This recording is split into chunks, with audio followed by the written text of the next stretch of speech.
How to create a zigzag pattern or background in Photoshop. Go to a new document and go to View and down to Guides and New Guide Layout. Very useful. What you can do, set it to 20 and 20 or 18 and 18. Has to be even. Makes it easy. And click OK. Once you've done that, just go over here.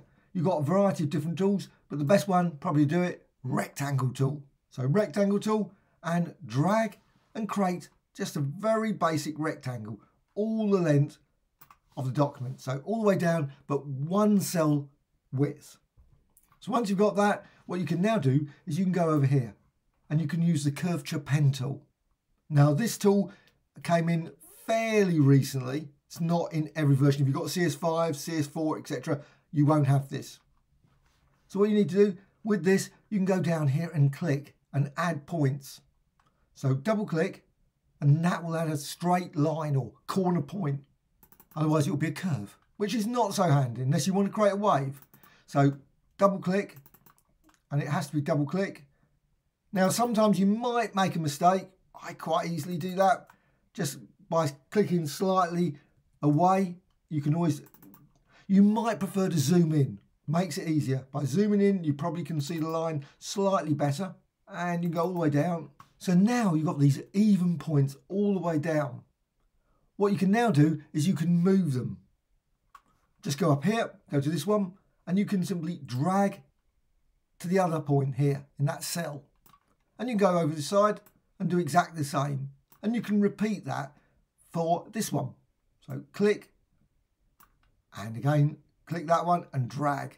And repeat that all the way down. Once you've done that, you've got this zigzag design.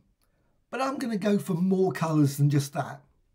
So what I'm going to do, just simply go over here to the Move tool, hold down the Alt or Option key and drag. So just drag it and place it there. Then go to the Rectangle tool again because I need to change the colour. I don't obviously want red and red. So just click here and I'm going to go with blue. Now you could of course make more. Simply go to the Option key again or Alt key and drag again. And you can make this one say green. So just go up again to the rectangle and change it to green.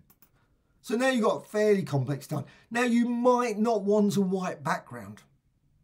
So you can always recolor that. So let's just go here to the background and then go to Edit and Fill. Instead of white, you can go for maybe color and set it to say purple. I'm just going for a different color. So purple, click OK. So you've got that design. Obviously you can change it, variety of different colors available. Now go to the Selection tool. So Selection tool, simply select that, and that's the rectangular marquee tool, and drag downwards. And you can use this cell so you can see there, it just snaps nicely to that. And you got that design. Well, now I'm just going to flatten it. So Layer and Flatten Image. Then I can go to Edit and I can define pattern. And click OK. Go to another document and then go to Layer and New Fill Layer and Pattern. Click OK, and obviously that was the earlier one. Now select this one and you can see now you've got your zigzag design. You can of course change the angle, make it 45 degrees, maybe reduce the scale, so go for 30 or something like that. And click OK. Hope you found this tutorial of interest. Any questions, please let me know in the comments below. Thank you much.